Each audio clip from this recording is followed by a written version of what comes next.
Hello everyone, I am Shubham Shukla and welcome to my channel learning seed.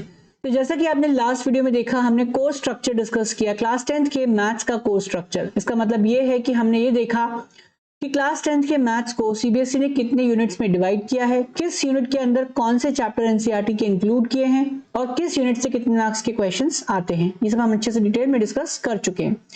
अब इस video में हम ये देखेंगे कि किस चैप्टर के अंदर कौन कौन से टॉपिक्स हैं एनसीईआरटी बुक में, प्लस सीबीएसई ने कुछ टॉपिक्स को हटा दिया है। अभी आपके 2023 में जो एग्जाम होने वाला है, जो अपकमिंग आपका बोर्ड एग्जाम जो कि अब से सिर्फ 1.5 या 2 महीने दूर है, उसमें सीबीएसई ने कुछ टॉपिक्स को हटा दिया है और सीबीएसई ने उसको कहा है रैशनलाइज्ड सिलेबस। तो हम डिटेल में रैशनलाइज्ड सिलेबस डिस्कस करेंगे और हम ये जानेंगे कि किस चैप्टर से क्या हट गया है और हमें सिर्फ कितना पढ़ना है, क्योंकि अब इस पॉइंट पे हमें बहुत ही एग्जाम ओरिएंटेड प्रिपरेशन करनी है। उसके लिए इंपॉर्टेंट है कि हम सिर्फ वो पढ़ें जो हमारे एग्जाम में आने वाला है। ठीक है, तो आइए देखते हैं कि हमारे कौन से यूनिट से क्या आने वाला है। तो जैसा कि आप देख रहे हैं यहाँ पे, ये मैंने आपको लास्ट वीडियो में भी दिखाया था कि किस चैप्टर से या पर्टिकुलर किस यूनिट से कितने मार्क्स के क्वेश्चंस आते हैं, राइट। तो अभी हम ये देखेंगे, सबसे पहला जो हमारा यूनिट है वो है नंबर सिस्टम। नंबर सिस्टम में आपकी एनसीईआरटी बुक का एक ही चैप्टर है जिसका नाम है रियल नंबर्स। चलिए अब देखते हैं कि रियल नंबर्स से एनसीईआरटी में कौन कौन से टॉपिक्स हैं जिनको हटा दिया है। ठीक है, तो एक तो हो गया 1.2 यूक्लिड्स डिवीजन लेमा, जिसको हटा दिया है। दूसरा है 1.5 revisiting rational numbers and the decimal expansions, ये दोनों हटा दिए हैं। तो अब बचा क्या आपके पास, the fundamental theorem of arithmetic and revisiting irrational numbers. तो ये हम लोग आसानी से 2 टॉपिक्स कर सकते हैं। अब मैं आपको पहले भी बताया था कि रियल नंबर्स ही एकमात्र एक चैप्टर है आपके नंबर सिस्टम के अंदर। तो पूरा नंबर सिस्टम यूनिट जहां से 6 मार्क्स के क्वेश्चंस पूछे जाते हैं, वहां पे आपको सिर्फ रियल नंबर्स पढ़ना है। उसमें भी आपको सिर्फ 2 ही टॉपिक्स पढ़ने हैं और आप आराम से 6 मार्क्स अचीव कर सकते हो।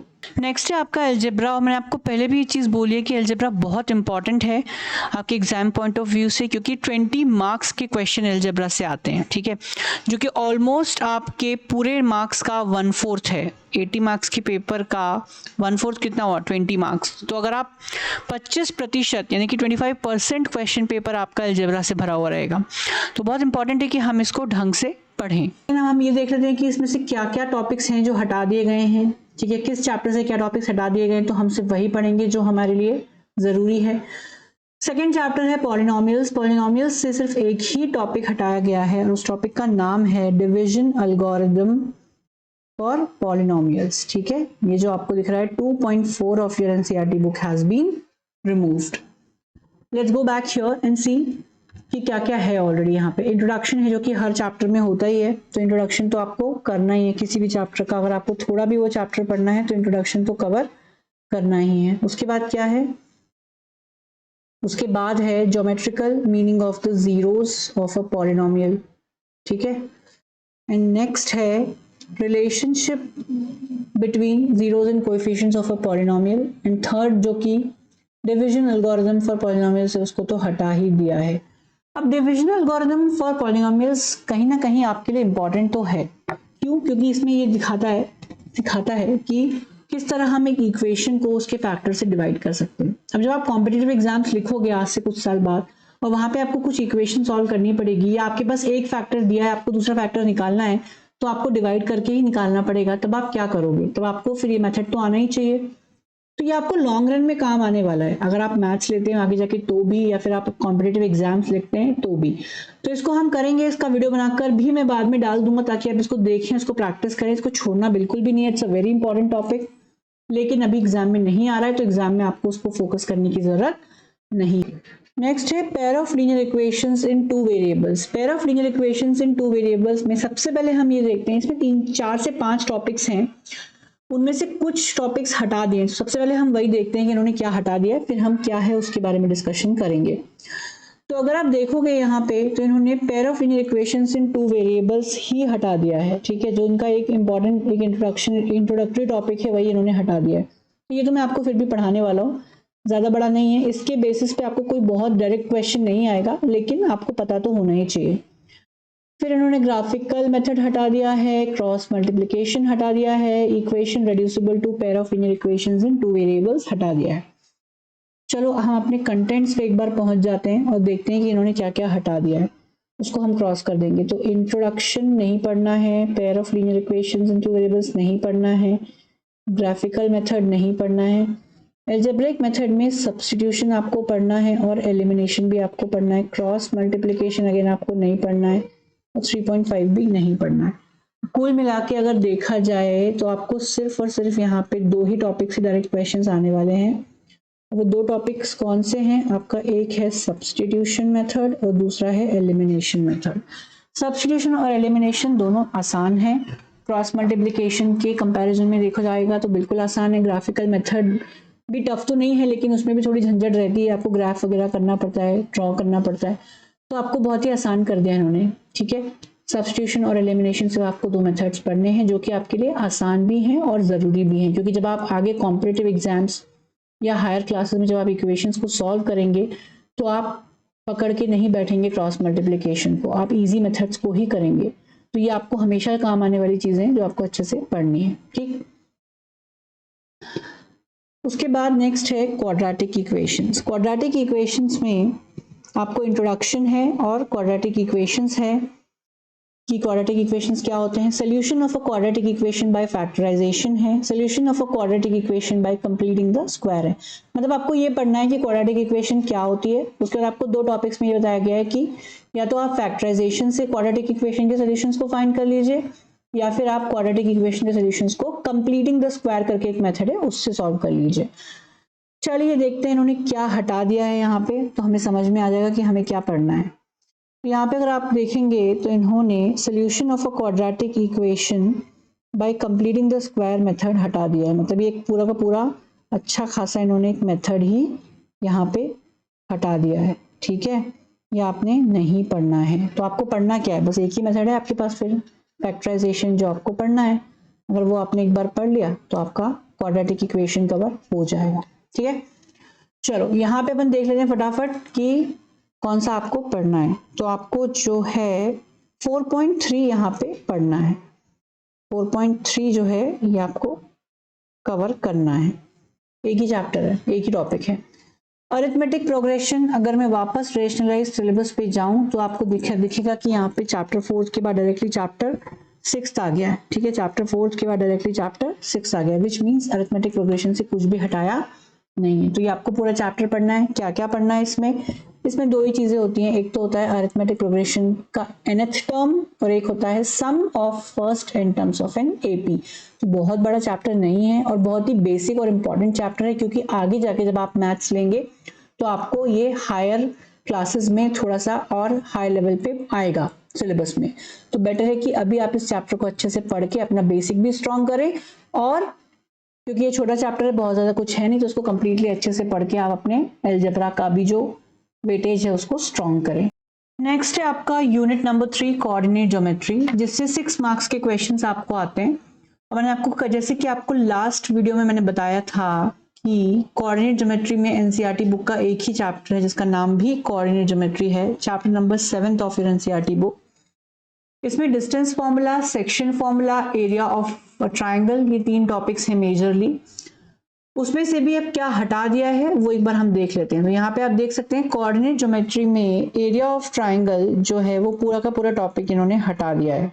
एक बड़ा सा मेजर सा टॉपिक है जो इन्होंने हटा दिया है, विच मीन्स आपको क्या पढ़ना है?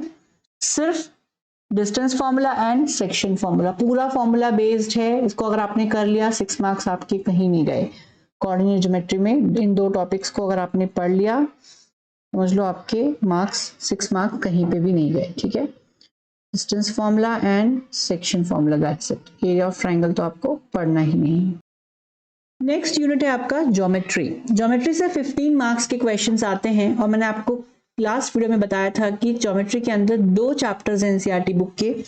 एक है ट्राइंगल्स जो कि आपका chapter number 6 of your NCERT book है, एंड दूसरा है आपका सर्कल्स जो कि chapter number 10 of your NCERT book है। ठीक है, तो ट्राइंगल्स एंड सर्कल्स मिला के आपका पूरा ज्योमेट्री बनता है, जिससे आपको 15 मार्क्स के क्वेश्चंस आते हैं। लेट्स सी ट्राइंगल्स के अंदर क्या क्या टॉपिक्स हैं। आप देख पा रहे हो यहाँ पे similar figures, similarity of triangles, criteria for similarity of triangles, area of similar triangles, Pythagoras theorem, ये सारे टॉपिक्स हैं। क्या हटाया गया है अगर हम वो एक बार देखें तो यहाँ पे आपको समझ में आ रहा है ट्राइंगल्स से दो मेजर टॉपिक्स हटा दिए हैं, area of similar triangles and Pythagoras theorem, ये दो टॉपिक्स आपको हटा दिए। यहाँ पे आपके पास क्या बचा अभी ट्राइंगल्स में, सिमिलर फिगर्स बचा, very easy topic. Similarity of triangles बहुत डिफिकल्ट नहीं है। क्राइटेरिया फिर वही सिमिलरिटी ऑफ ट्राइंगल से रिलेटेड ही है क्राइटेरिया भी, और ये एरिया ऑफ ट्राइंगल्स और पाइथागोरस थ्योरम तो हटा ही दिया गया है, ठीक है। तो अब आप इतना तो अचीव कर ही सकते हैं और आपको करना ही चाहिए। अब ज्योमेट्री का जो नेक्स्ट चैप्टर है सर्कल्स, उसमें आपको कुछ भी हटाया नहीं है, ये आपको पूरा चैप्टर पढ़ना है, ठीक है। इसमें आपको पूरा चैप्टर कवर करना है, कोई भी टॉपिक डिडक्ट नहीं हुआ है। कौन कौन से टॉपिक्स हैं इसमें, इंट्रोडक्शन है जो कि हमेशा होता ही है, टेंजेंट टू अ सर्कल है, number of tangents from a point on a circle है। बहुत बड़ा नहीं है ये, लेकिन ये आपको पूरा कवर करना है। नेक्स्ट यूनिट जो है that is unit number 5 trigonometry. According to CBSE's course structure unit number 5 जो है ट्रिग्नोमेट्री है आपका।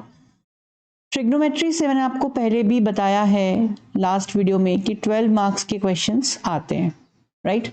अब ट्रिग्नोमेट्री में कौन से चैप्टर्स हैं ये भी हमने देखा था। ट्रिग्नोमेट्री में दो चैप्टर्स हैं, chapter number 8 of your NCERT book जिसका नाम है introduction to trigonometry, right, and chapter number 9 of your NCERT book जो कि है आपका सम एप्लीकेशंस ऑफ ट्रिग्नोमेट्री। अब यहाँ पे देखोगे chapter number 8 introduction to trigonometry में इन्होंने trigonometric ratios of complementary angles which is 8.4 topic of your NCERT book remove कर दिया है, राइट। चैप्टर नंबर 9 में सम एप्लीकेशंस ऑफ ट्रिग्नोमेट्री में इन्होंने इंट्रोडक्शन रिमूव किया है, लेकिन ये मुझे कोई लॉजिक समझ में नहीं आता। हो सकता है कि डायरेक्टली इंट्रोडक्शन से आपको इंट्रोडक्शन वाले टॉपिक से कोई क्वेश्चन ना आए, लेकिन इंट्रोडक्शन तो आपने पढ़ना ही है। अगर आपको कोई चैप्टर कवर करना है तो उसका इंट्रोडक्शन तो मस्ट है, ठीक है। चलो यहाँ पे मैं आपको बता देता हूँ कि चैप्टर नंबर 8 में अभी अपन ने वहाँ पे रैशनलाइज सिलेबस में जाके देखा तो हमें इंट्रोडक्शन पढ़ना पड़ेगा, ट्रिग्नोमेट्रिक रेशियोज पढ़ना पड़ेगा, trigonometric ratios in some specific angles ये भी पढ़ना पड़ेगा, trigonometric ratios of complementary angles ये हमें नहीं पढ़ना है, ट्रिग्नोमेट्रिक आइडेंटिटीज हमको पढ़ना है, and this completes your chapter. Some applications of trigonometry जिसको हम हाइट्स एंड डिस्टेंसेस भी कहते हैं, इसमें हम इंट्रोडक्शन पढ़ेंगे जो कि उन्होंने बोला है मत पढ़ो, लेकिन हम पढ़ेंगे, एंड हाइट्स एंड डिस्टेंसेस हम पढ़ेंगे। तो इतना कवर करके ये चैप्टर भी हो जाएगा। तो ये चैप्टर मैंने आपको जैसे बोला ये दोनों चैप्टर्स बहुत बड़े नहीं हैं, एक बार आपको बस समझना ही है, एक बार आपने समझ लिया तो आपको डिफिकल्ट नहीं लगेगा। And this covers 12 marks of your NCERT book. Unit number 6 है मेंसुरेशन। मेंसुरेशन जो है उसमें से आपको 10 मार्क्स के क्वेश्चंस आते हैं, ये मैंने आपको लास्ट वीडियो में भी बताया था। अब मेंसुरेशन में कौन से चैप्टर्स हैं NCERT के, ये भी हमने लास्ट वीडियो में कवर किया था। तो ये है हमारा chapter number 12 areas related to circles, and हमारा chapter number 13 surface areas and volumes. ये दो चैप्टर्स हैं जो आपके NCERT बुक के मेंसुरेशन में कवर किए हुए हैं, ठीक है। अब हम ये देखेंगे कि एरियाज रिलेटेड टू सर्कल्स में कौन कौन से टॉपिक्स हैं जो एग्जाम में नहीं पूछे जाएंगे, 2023 में होने वाले बोर्ड एग्जाम में नहीं पूछे जाएंगे। यहाँ पे आप देख रहे हो सबसे पहले चैप्टर 12 का ही दिया हुआ है। तो यहाँ पे आपको बोल रहा है कि इंट्रोडक्शन को मत पढ़ो, फिर कह रहा है perimeter and area of a circle a review मत पढ़ो, areas of combinations of plane figures मत पढ़ो। इंट्रोडक्शन तो हमें पढ़ना ही पड़ेगा, अगर हम सर्कल की बात कर रहे हैं उस चैप्टर में तो थोड़ा सर्कल का इंट्रोडक्शन तो हमें देखना ही पड़ेगा। लेकिन उस यहाँ पे अगर ये कह रहा है कि इंट्रोडक्शन हटा दिया गया है सिलेबस से, इसका मतलब ये है कि इंट्रोडक्शन से आपको कोई डायरेक्ट क्वेश्चन नहीं आएगा। क्वेश्चन या तो आपको दूसरे टॉपिक से आएगा जो इंक्लूडेड है, और बाकी के जो दो टॉपिक्स है वो तो आपको कंप्लीटली छोड़ने ही हैं फिलहाल for exam point of view. चलो फटाफट देख लेते हैं कि कौन कौन से ऐसे टॉपिक्स हैं फिर जो हमें पढ़ने पड़ेंगे। तो यहाँ पे perimeter and area of a circle a review हट गया है तो ये नहीं पढ़ना है। Areas of combinations of plane figures भी नहीं पढ़ना है, ठीक है, जो कि वहां पे अभी मैंने आपको बताया कि वो भी हट गया है।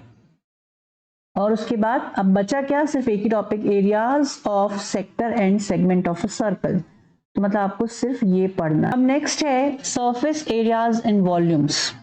Surface areas and volumes chapter number 13 of your NCERT book. इससे क्या हटाया है उन्होंने, दो टॉपिक्स इससे उन्होंने हटा दिए हैं। एक तो ये conversion of solid from one shape to another, और दूसरा क्या है, फ्रस्टम ऑफ कोन। इसका मतलब ये है कि अब हम ये देख लेते हैं कि हमें कौन कौन से चैप्टर्स, कौन कौन से टॉपिक्स कवर करने। इंट्रोडक्शन हमें पढ़ना है। Surface area combination, surface area of a combination of solids, क्या ये हमें पढ़ना है? जी हाँ, पढ़ना है। Volume of a combination of solids, yes we have to study. Conversion of solid from one shape to another नहीं पढ़ना है। फ्रस्टम ऑफ कोन नहीं पढ़ना है, ठीक है। तो ये आपको पढ़ना है इतना। अब 2 टॉपिक्स हैं, उसमें से भी कुछ टॉपिक्स, 2 चैप्टर्स हैं, उसमें से भी कुछ टॉपिक्स हट गए हैं। 12th में से तो एक ही टॉपिक बचा है, 13th में भी आपके 3 टॉपिक्स ही हैं। तो मुझे नहीं लगता कि आपको इसमें से कुछ छोड़ना चाहिए। आपको अच्छे से पढ़ना चाहिए, थॉरोली पढ़ना चाहिए और इसको पूरा कवर करके आपको पूरे नंबर इसमें लाने चाहिए। और पूरे नंबर से मेरा मतलब है पूरे 10 नंबर। अब बचा है आपका last unit, statistics and probability, जो कि यूनिट नंबर 7 है। ये भी मैंने आपको लास्ट क्लास में बताया था कि स्टैटिस्टिक्स एंड प्रोबेबिलिटी से 11 मार्क्स के क्वेश्चंस आते हैं, ठीक है। चलिए अब हम ये देख लेते हैं कि स्टैटिस्टिक्स एंड प्रोबेबिलिटी में कौन कौन से टॉपिक्स हैं और कौन कौन से हटा दिए गए हैं। तो जनरली अगर आप स्टैटिस्टिक्स की बात करो तो ये है आपका chapter number 14 of your NCERT book, ठीक है। इसमें इंट्रोडक्शन है, मीन ऑफ ग्रुप डेटा है, मोड ऑफ ग्रुप डेटा है, मीडियन है, मतलब मीन, मोड एंड मीडियन है। उसके बाद आपको 4th टॉपिक है graphical representation of cumulative frequency distribution. यहाँ पे मैं आपको बता देता हूँ कि इन्होंने यहाँ पे यही वाला टॉपिक है जो हटाया है, graphical representation of cumulative frequency distribution. इसको इन्होंने हटा दिया है सिलेबस से, राइट। तो ये हम फटाफट अभी देख लेते हैं। उसके बाद प्रोबेबिलिटी से चलिए एक बार देख लेते हैं स्टैटिस्टिक्स में कौन कौन से टॉपिक्स पढ़ने हैं, वो भी हम फटाफट टिक कर लेते हैं। तो हमें यहाँ पे मीन पढ़ना है, मोड पढ़ना है, मीडियन भी पढ़ना है, ये हमें नहीं पढ़ना है। प्रोबेबिलिटी में कुछ भी नहीं हटाया है फ्रेंड्स, मैं आपको सिंपली यहाँ पे दिखा देता हूँ। प्रोबेबिलिटी में इन्होंने क्या हटाया है? इंट्रोडक्शन। इंट्रोडक्शन तो मैंने आपको बार बार कहा है कि आपने पढ़ना ही होता है। तो प्रोबेबिलिटी आपको पूरा चैप्टर कवर करना है, इसमें कुछ भी हटाया नहीं है। तो इसी के साथ आपका ये वीडियो यहाँ खत्म होता है, जिसमें मैंने आपको ये बता दिया है कि किस चैप्टर से कौन से टॉपिक्स हटा दिए गए हैं, कौन से आपको पढ़ने हैं। आई होप आपको आज का ये वीडियो पसंद आया हो। ये आपके बहुत ही काम में आने वाली चीज़ है। अगर आपको ये वीडियो पसंद आया तो प्लीज़ इसे लाइक कीजिए, और अगर आप इस तरह के और वीडियोस देखना चाहते हैं, हमारे साथ एग्जाम ओरिएंटेड प्रिपरेशन करना चाहते हैं, तो हमारे चैनल को सब्सक्राइब कीजिए एंड कमेंट के थ्रू अपना फीडबैक शेयर कीजिए। अगर आप कुछ पढ़ना चाहते हैं या आपको कोई भी फीडबैक देना हो तो प्लीज़ कमेंट्स के थ्रू अपना फीडबैक शेयर कीजिए। Thank you.